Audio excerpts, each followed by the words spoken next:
NZ Aerosports, Icarus Canopies, now Gyro. That's right, we've rebranded, and Gyro is our next generation. It honours our founder, as that's the name we knew him by, but Gyro also marks the start of a new chapter. And not to be biased, but it's going to be fucking epic. Long story short, we're more us than ever, so if you're new to the sport, or even a Sky God Ninja Turtle, welcome. I think our valiant leader Lucy, Gyro's daughter, says it best. And we still got that fuck your attitude. Rebrand! Woo! Rebrand woo indeed, Lucy. Anyway, head over to gyro.com for more info and get amongst your legends. I was 19, broke, unemployed, and sold my girlfriend's canopy for drug money. So I thought I better sew her a new one. What a sentence, and what a story. This describes the humble yet outrageous beginnings of NZ Aerosports, the home of Icarus Canopies, in the words of our founder himself. From getting a paratrooper toy from his mom, watching parachutes at the DZ as a 6-year-old, jumping off the wharf with a parachute made from bed sheets, doing his first jump at 16, sewing his first canopy on a borrowed machine at 19, and starting to sell parachutes out of a garage in 1986, Paul Gyro Martin had an undying love for the sky. Our company started with one man with the wildest of spirits and a true blue sky dream, a renegade. In the time that Gyro created and ran the Icarus Canopies brand until he passed away in 2017, he pushed everything he had to its limits. We miss him, and we always will. Gyro is the next generation of NZ Aerosports. It honors our founder, of course, because it was the name we all knew him by, but Gyro the rebrand also marks the start of a new chapter, our next jump. Gyro is the space between sound and silence, art and science, chaos and calm. Gyro is a state of epic tranquility that transcends understanding. That moment, in the door, in free fall, mid-swoop, where nothing but the present exists. A perfect balance of euphoria and thrill. Gyro captures our passion for flying and our commitment to designing break-the-fucking-rules canopies that deliver pilots pure, wild flight. Coming straight from the cockpit, it's another episode of Lunatic Fringe with the fucking pilot.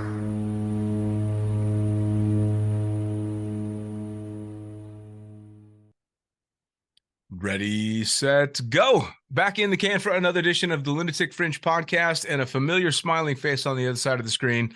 Who the fuck are you, and what do you do?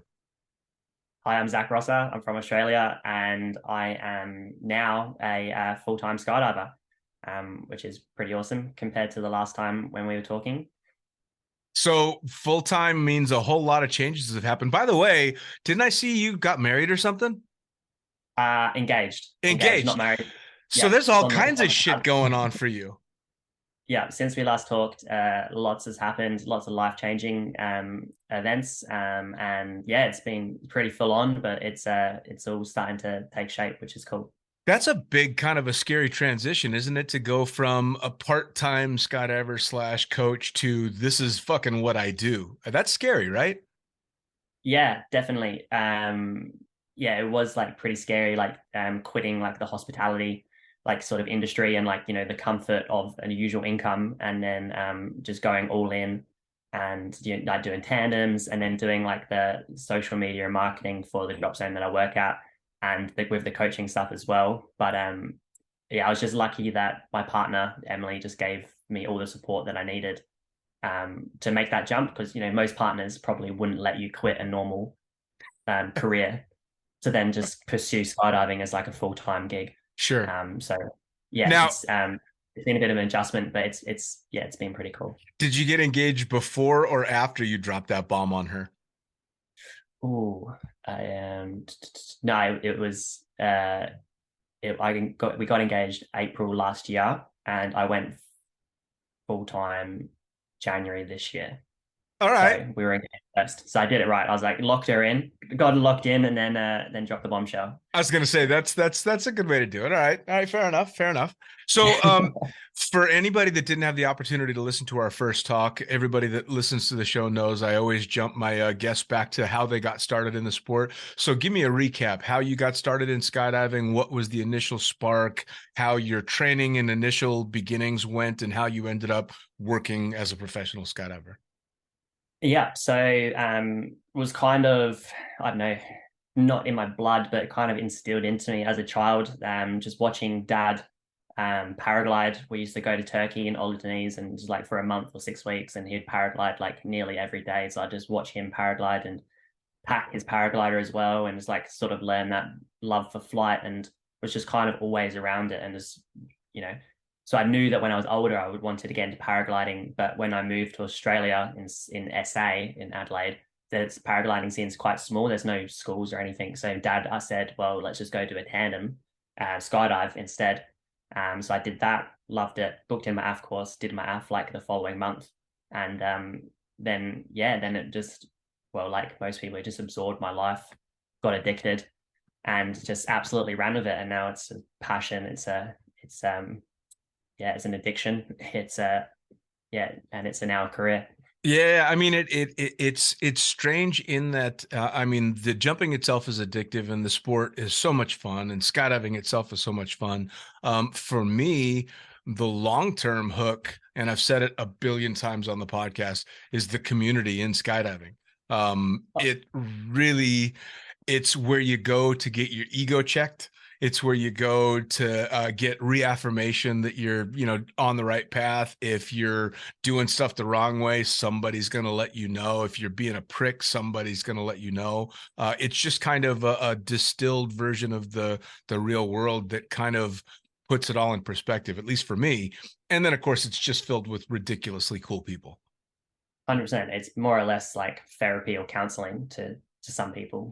It's just crazy as it sounds. You can go there and you're instantly calmed, or you can go there and people will help you through a scenario, or whatever life's happening at the moment. It will just going to the drop zone seems to fix it. Yeah, it's like a big therapy group, isn't it? Yeah, for sure. Just a big collective of all walks of life. Just helping each other. I mean, not only do you always have somebody there that's probably got a good piece of advice or has been through what you're dealing with, but you're also never the most fucked up toy in the room. 100%. There'll always be someone. Yeah. And it's honestly, I don't know if you find it this way, but I've always found that being the one giving advice when you actually know what you're doing is incredibly therapeutic for you. Like, it's really fucking cool to help somebody past a hurdle or something like that. And you end up walking away feeling a little bit better about yourself too. Yeah, 100%. Definitely now that I've matured and like gotten to that point, I'm definitely enjoying that side of things. On the flip side, for the first like 4 years, I was definitely the person always getting the advice, or, sure, Zack, you should be doing this, or you shouldn't be doing that. Yeah, absolutely. Now, I remember like a friend Jed telling me, is like, skydiving, it's like, it's only 10%, the jumping's actually only 10% of skydiving. And it took me a very long time to like work that out, but completely understand. Yeah. Actually, there was a parallel in a recent chat that I had with Jeffro, saying that he believes that the majority of the learning in regard to skydiving takes place off the drop zone. It's with those mentors, with those the groups of people that you're coming up with in the sport, when you're cracking a beer or you're out on the town or doing whatever, and getting those little nuggets of advice and those little tidbits in the sport that just are an incredible environment to learn. Yeah, 100%. Yeah, some of like the most helpful things I've ever learned is being at the bar, or like some of like the best friends I've made around the campfire at like 6 o'clock in the morning. Sure. Yeah, absolutely. Now, does the fiance jump? No, she doesn't, and she hasn't done a skydive yet. It was like the classic. She was like, "Oh, when you do your 700th, got to that," and she was like, "Oh, maybe when you get your tandem rating, then got that." And she's like, "Well, when you get your hand cam, because someone's got to film it." And then I think that she's kind of just like she's not too keen on like planes. So throwing her into a small 206 is probably not going to assist with it either. But Yeah, it's fair something enough. that's like, yeah, I'm not going to push for it. It will happen when it happens. If it does, that's kind of Sure. cool. Now, does she, I would assume because of the amount of time that you put into it, does she partake in the social aspect of skydiving? Yeah. When she's able to, she definitely likes to come out to the drop zone and hang out if she gets an opportunity. We definitely have two puppies at the moment where they're kind of like almost like having kids. So it's Sure. definitely a bit hard taking the dogs and to the Sure. drop zone, and then and then if everyone else brings their dogs, it becomes a bit of a dilemma. Oh, So yeah. when there's an opportunity, she loves to come and hang out for sure. But yeah, when the opportunity presents itself. Well, I've also found, I personally have always found it easier dealing with a significant other that's not involved in the sport, but that understands how important it is to me. If it's two people, not that it can't work, but if it's two people that are very invested in the sport, either they're always doing everything together or they've got such drastic, differences in the way that they do things that they still don't spend any time together when they're at the drop zone. But for me Yeah, 100%. personally, it always worked better having like my wife does not skydive. So Yeah, 100%. My like before I met Emily, when I was single, my friend Bryce said, Zach, the one bit of advice I'll give you is don't date anyone in skydiving. Whatever you do, don't get involved with someone around the drop zone. Don't date anyone skydiving. Just keep your world separate. Everyone's happy. right. I wouldn't say don't But date the any. most ironic thing is he's now dating who was his AF student at the time. So Of course, of course. I don't say don't date a fellow skydiver, but maybe date somebody that's at a different drop zone. yeah, for sure. But then again, I've seen couples that make it work, that do an incredible job of being able to show up to work together, jump together all day long, go fun jump together, and then go home. Personally, I'm just too much of a prick for somebody to be around me that long, and I'd drive anybody crazy. So Oh, for sure. Like there's some of like the most top athletes where both partners are top of their game athletes and it works for them. And some people it definitely works. Like there's definitely some days where like it would be awesome if M skydived so we could skydive together. Like that would be like an unreal experience. But sure. having the two worlds separate, I think when you get home, like it's just almost refreshing to hear something that's different other than Well, you got skydiving stories to sometimes. tell, right? I mean, because that's the thing is if you spend all your time together and you are on all the same jumps, hey, you remember? Oh yeah, you were there. Yeah, the stories don't hold as much weight if they were on the other end of the same skydive. So For sure. so did you have your tandem rating when we talked last? I reckon I was like starting to get into it, like I think I more or less just got it, or yeah, very early stages. So now how's the progression of that been? Because it's been a while now. And I mean, that's Yeah, that's an aspect of skydiving that has a real big learning curve. 100%. I've definitely learned a lot. Just seeing different characters all the time, like you get so one. Don't say I'm good, but you get better at like reading people before without even knowing them, and like Yep. who's going to be that one person that throws you on your side, or who's going to be that one person that needs that bit more encouragement, or who might be the one that freaks out in the plane, or who's just going to be like too confident, just trying to pick the characters and Yep. and then run with the characters, and then how to deal with those characters too.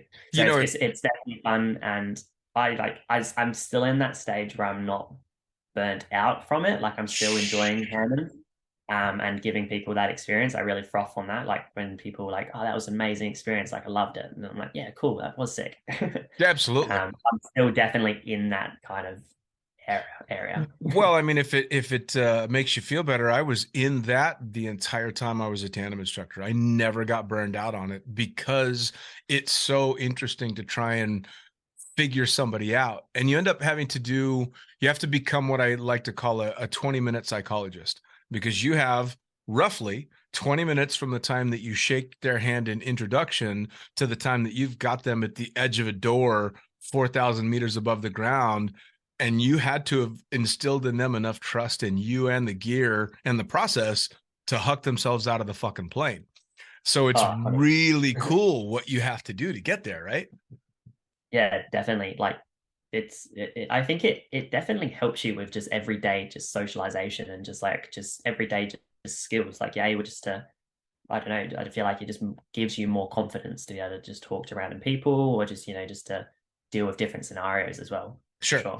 I learned outside of skydiving that when I would see somebody, I could tell when they were stressed out and ready to flip out and start screaming and yelling, or when they were shutting down, because I'd seen it so many times. You watch that guy that's being the over the top, tough guy. He's the one that's going to lose his shit almost every time. And you're like, oh, fuck, here we go.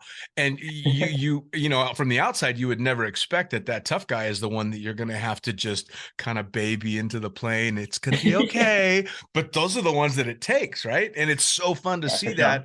Then you see it in the real world and you're like, oh, fuck, I know who you are. Okay. I get you. So you said you're also doing social media management for the drop zone. That's got to be pretty busy too, yeah? Yeah. It was like, it was definitely something that assisted with helping me go full time in skydiving. So it kind of just gave that like security of like some kind of wage. So yeah, now with SA Skydiving, I do like the social media and the marketing alongside Matt Teagues, who's also doing the marketing and operations manager. So we kind of semi-share the role. But yeah, it's been awesome, like really like learning more about that, and all the fun projects that we've got coming up, and where we really want to take the business and how we want it to grow and stuff like that. So yeah, it's really exciting. I'm actually really enjoying it. Like social media it's crazy though, right? It's a minefield. There's so many different pitfalls and so much shit you have to learn. Oh, like you got to post everything on then YouTube, then Facebook, and then Instagram, and then TikTok, and then like whatever fuck comes next. Yeah. Well, and then it's somehow going to be at the front of the game as well. Yeah, then it's not just where you post, but it's what fucking time of day you post, and where in the world you're trying to aim your perspective for clients. And oh my God, man, it's fucking mind bending. A different caption for TikTok versus Instagram, and different music and all the rest of it. And then it's just that's how I've got a job. It's a full-time gig. Yeah.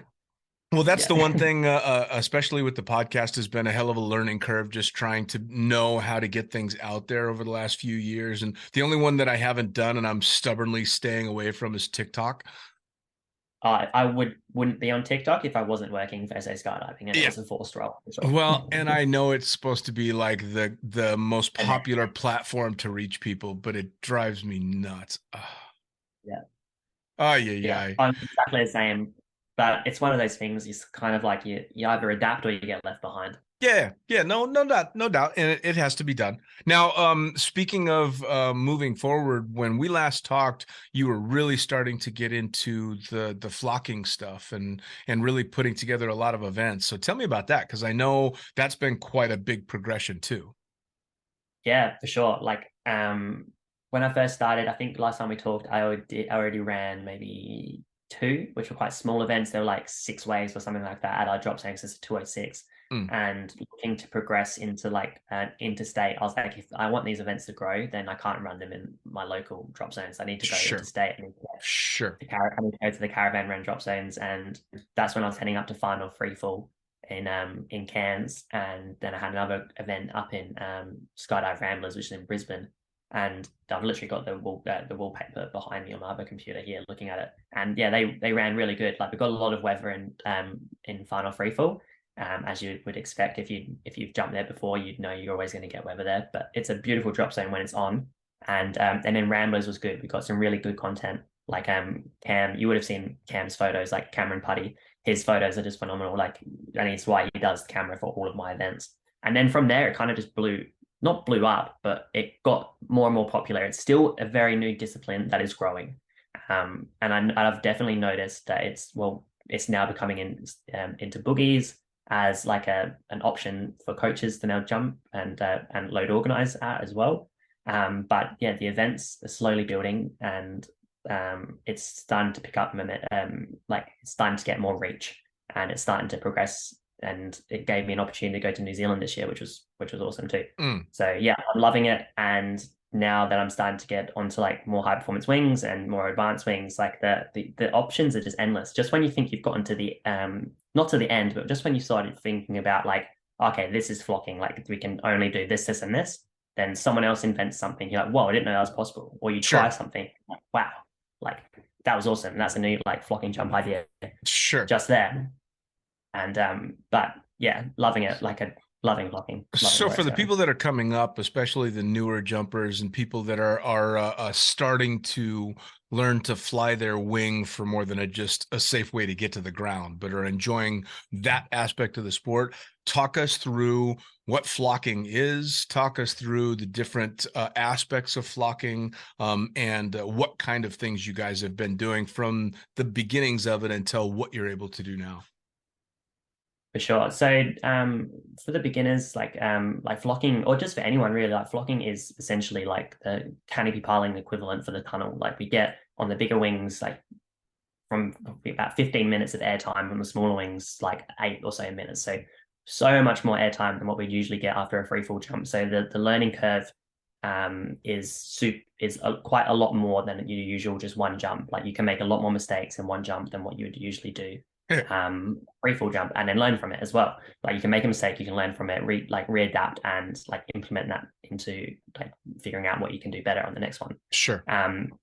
So for like the beginners, like we're usually teaching them more about like safety aspects of like approaching, what your different like inputs do, like your body controls, and like how to stay relative to formation, which is a lot of people, especially in the beginner stage, are told to stay the fuck away from other parachutes and like get out of the way, don't fly near another parachute, like that's danger. And now we're trying to like retrain the brain and the mindset that, okay, now you can fly close to like another canopy and it is safe. So it is quite funny when you're like waving someone in, like, okay, come closer, and they're like shaking their heads like, no. And you're just like, just constantly like this, all right, come on, come in. And then, yeah, they get down to the ground and it's frothing. Like, that was insane. Let's do that again. Yeah. It's definitely super exciting. It's kind of funny because when I learned how to jump, I learned at Skydive Las Vegas and would jump by myself because it wasn't really a fun jump or drop zone. But I remember one particular skydive where one of the instructors was on the load with somebody else. And somehow we ended up in close proximity under canopy, and he flies kind of up and from behind me and yells, "Let go of your toggles." And I'm, relatively new. I'm just off student status, so I'm kind of shitting my pants that I can hear anybody anyway. So I let go of my toggles, and I'm looking up as I see these dents running up the front of my canopy, and then he disappears in front of me. And I fucking hated him. "You cocksucker! What the hell is that? Don't ever touch my parachute!" And I was terrified of having somebody near me for the longest time. And then cut to a bunch of years later, where it's me and another tandem that are barber poling around each other on the way down, going, all right, fuck. So, and that was, the progression long before flocking. So the fact that it's moved on to quite large formations is super exciting. And visually, it's quite spectacular.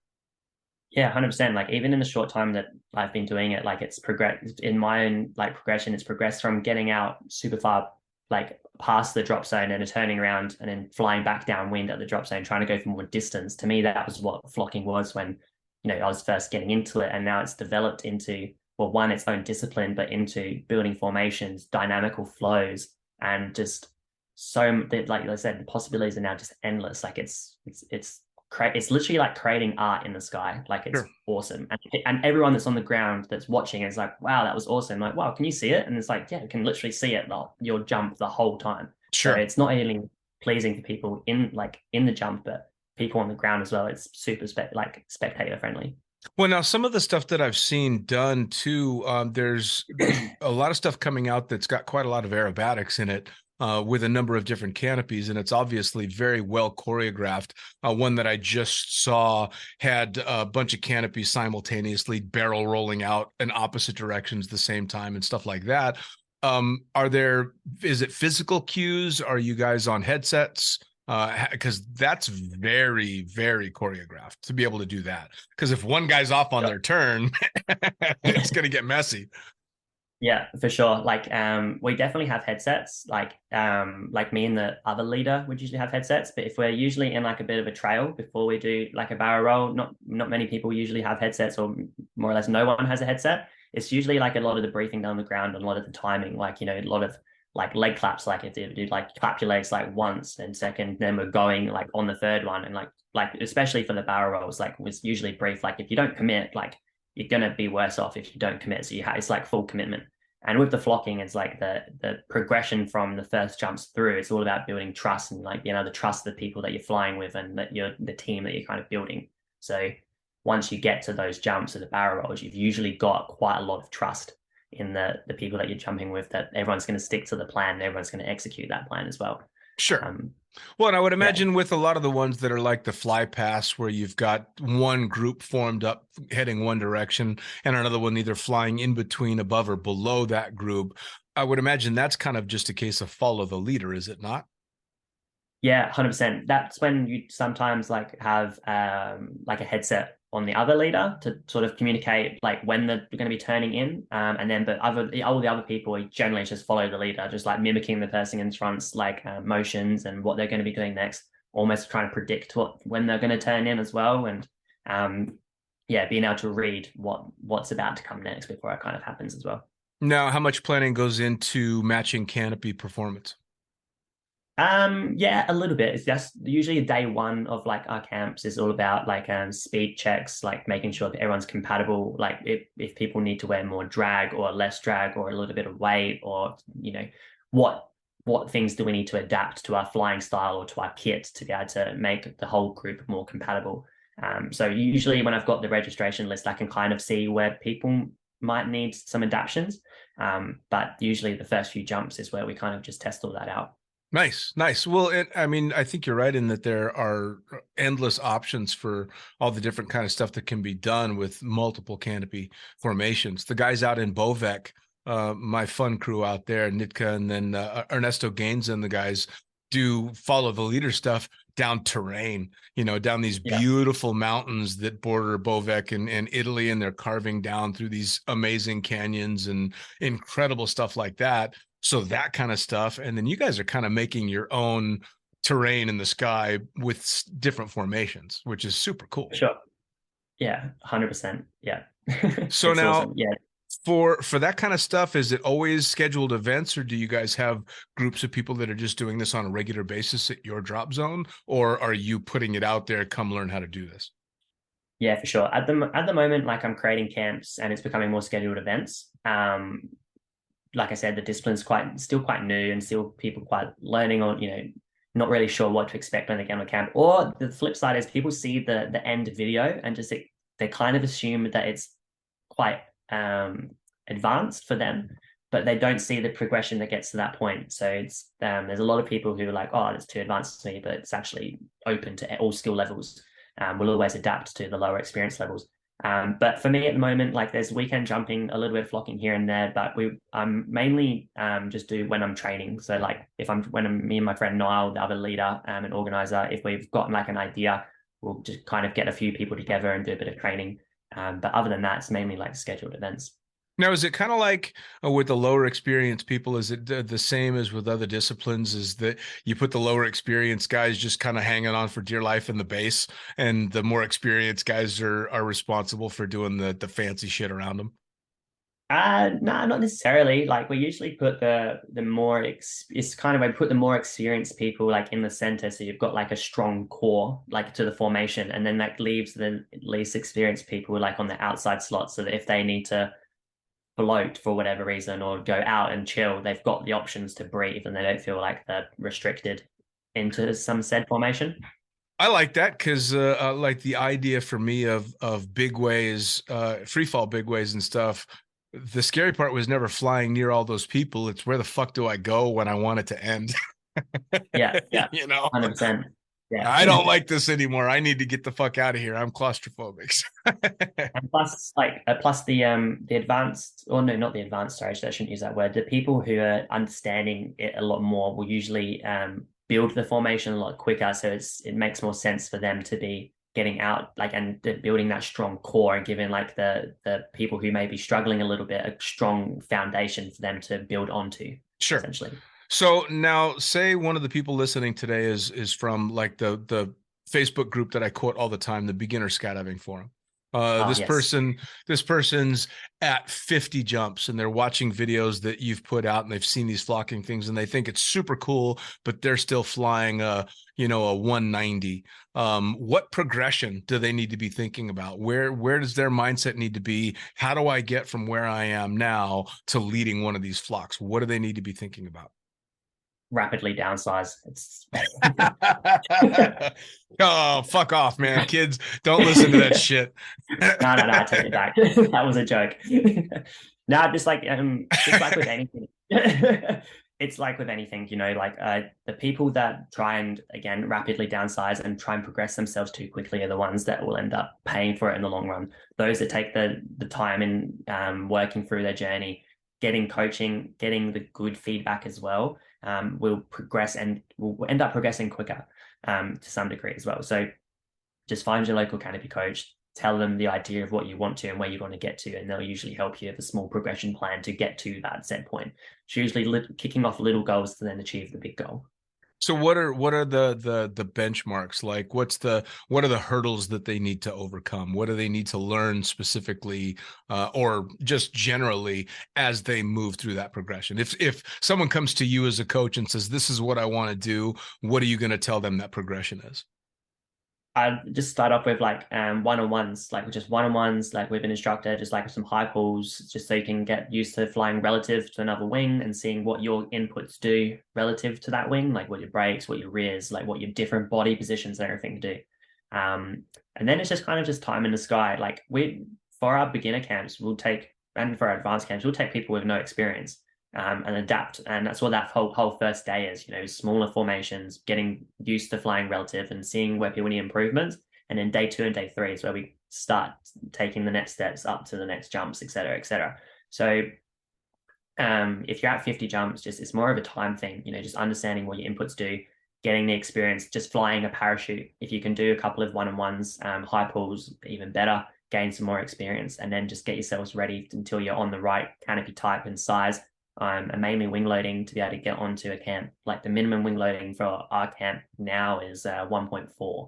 So whatever you need to get yourself there. If it takes you 2 years because you need to progress to get to the next wing down, then that's the journey you're going to have to take. Cool. Now, have you ever had any students freak you out? No, it's always the advanced camps. Why does that not surprise me? It's the beginner ones, it's because the beginner ones, everyone's so conservative on day one because they've been told to stay away from parachutes. So you spend day one building people and showing them what the picture should be. Like from our last camp at Jurien Bay, we had photos and did the whole introductory brief, but he was like, I didn't understand we were going to be this relative, flying our wings 2 meters to 5 meters apart from each other.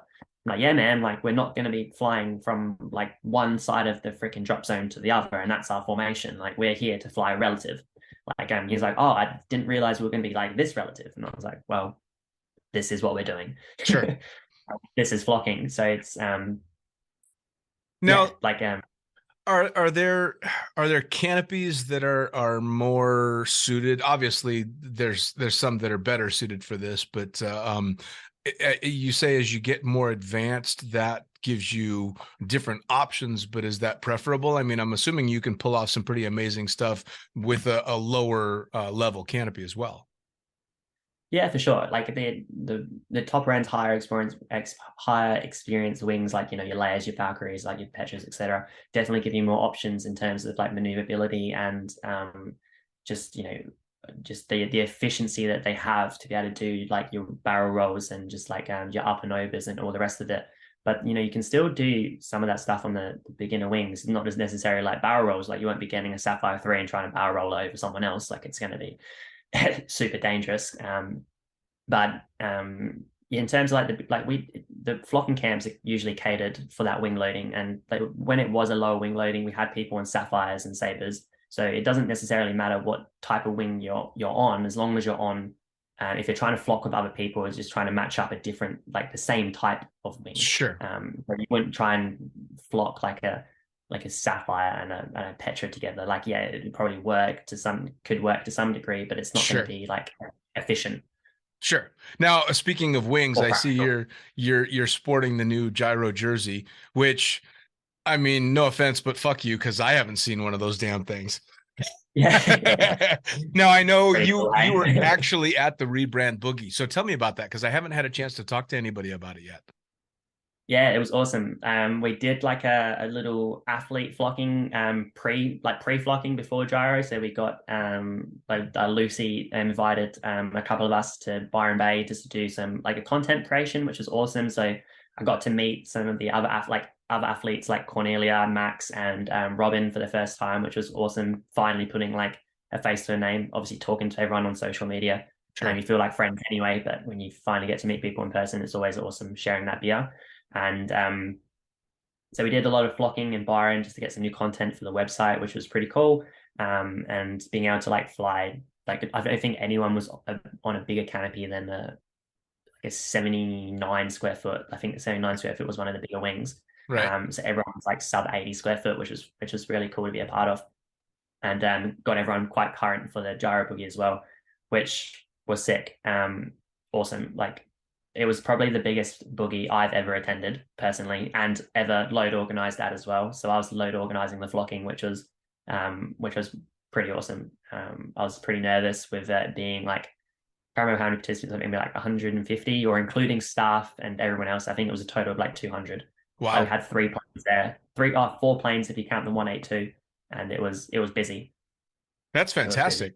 Well, I know Yeah. it was a quite a big undertaking with now Gyro, then NZ Aerosports had been planning this rebrand for quite some time. And that was, of course, the culmination of it when it kicked everything off.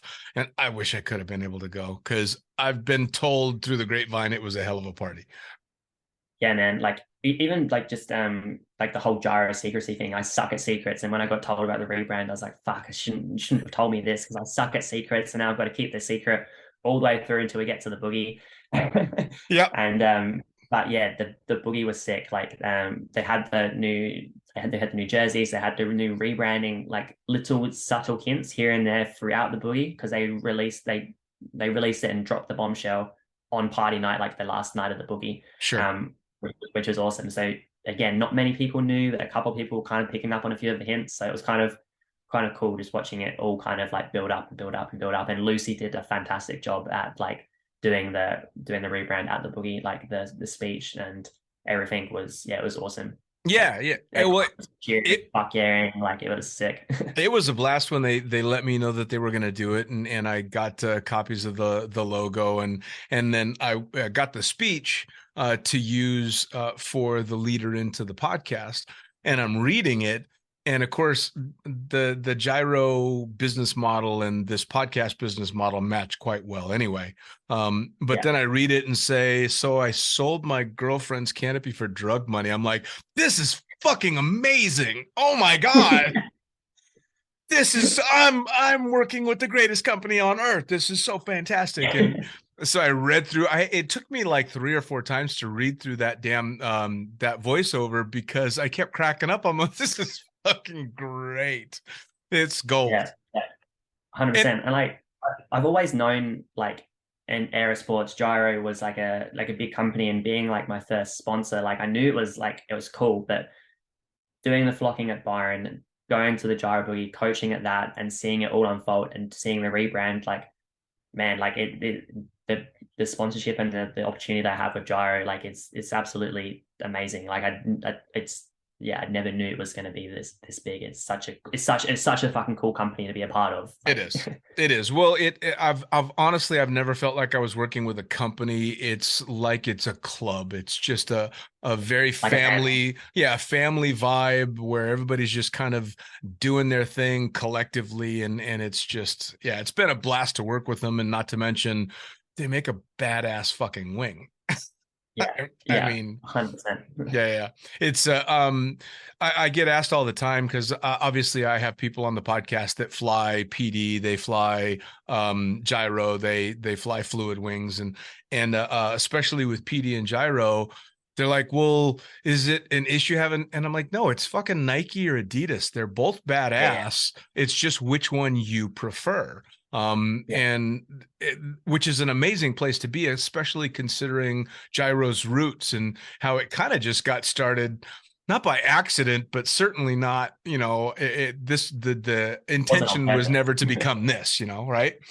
So it's just it's a great story as well, and that's another favorite part about the sport is, sure, PD and gyro are competitors, but very friendly competitors, because it's always the banter that they have between each other. It's awesome. That's fantastic, and it's a proper back and forth, but it's the way it should be, right? Because it doesn't alienate anybody. It's Coke versus Pepsi. It's Nike versus Adidas. It's good fun. Yeah, for instance, like I at a boogie, not the gyro boogie, but one before that, someone put a "I love PD" sticker on the top of my helmet, and I didn't know. And I did this like swoop over the top of the building, and I was like editing the footage like on my phone, and I was like, why the fuck does it say "I love PD" on the top of my helmet?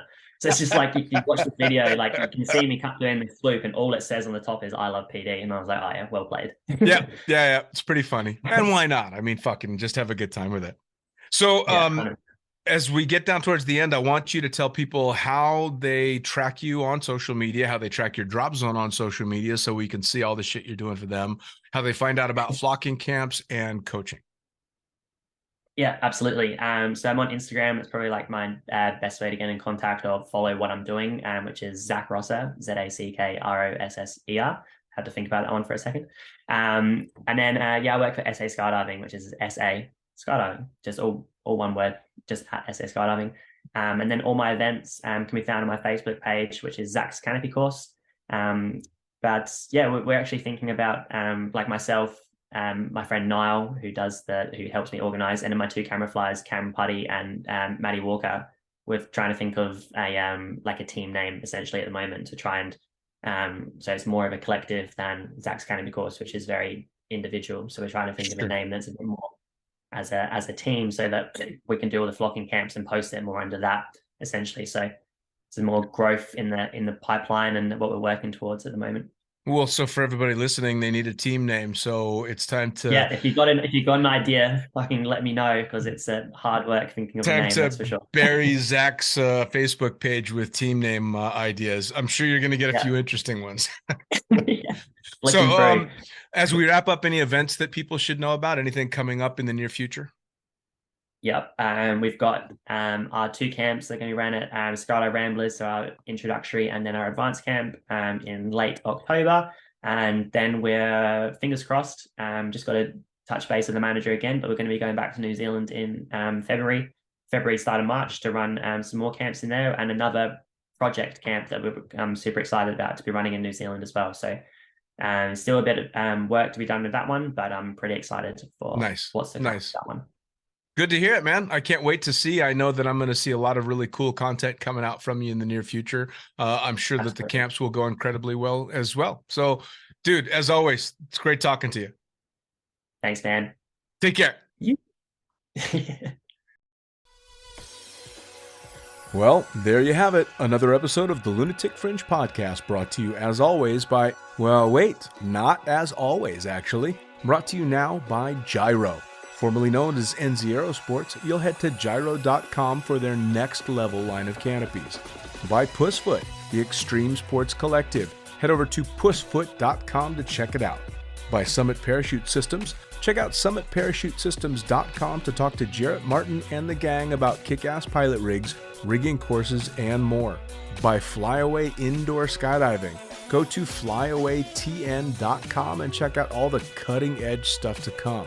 By Pure Spectrum CBD, head to purespectrumcbd.com to check out their wide range of CBD products. And as for us, head to the lunaticfringepodcast.com to listen to any of the hundreds of episodes currently available, hit the link for our YouTube channel, pick up your copy of the Lunatic Fringe book or The Accidental Stripper, and get a sneak peek at upcoming guests. Once again, thanks for listening. We'll see you next time.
Well, there you have it. Another episode of the Lunatic Fringe podcast brought to you as always by, well, wait, not as always, actually. Brought to you now by Gyro. Formerly known as NZ Aerosports, you'll head to gyro.com for their next level line of canopies. By Pussfoot, the Extreme Sports Collective. Head over to pussfoot.com to check it out. By Summit Parachute Systems, check out summitparachutesystems.com to talk to Jarrett Martin and the gang about kick-ass pilot rigs, rigging courses, and more. By Flyaway Indoor Skydiving, go to flyawaytn.com and check out all the cutting-edge stuff to come.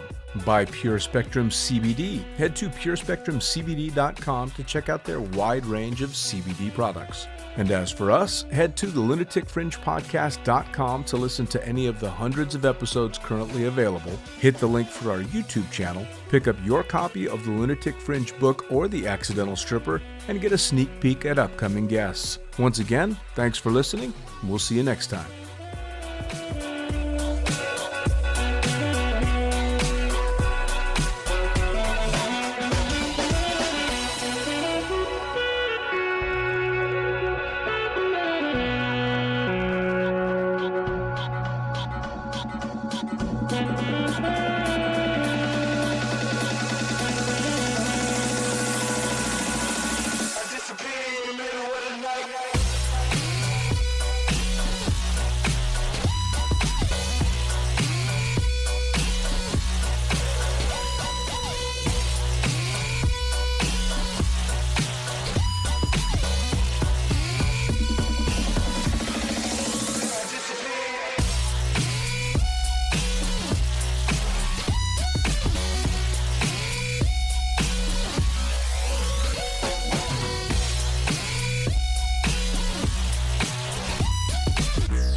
Get on.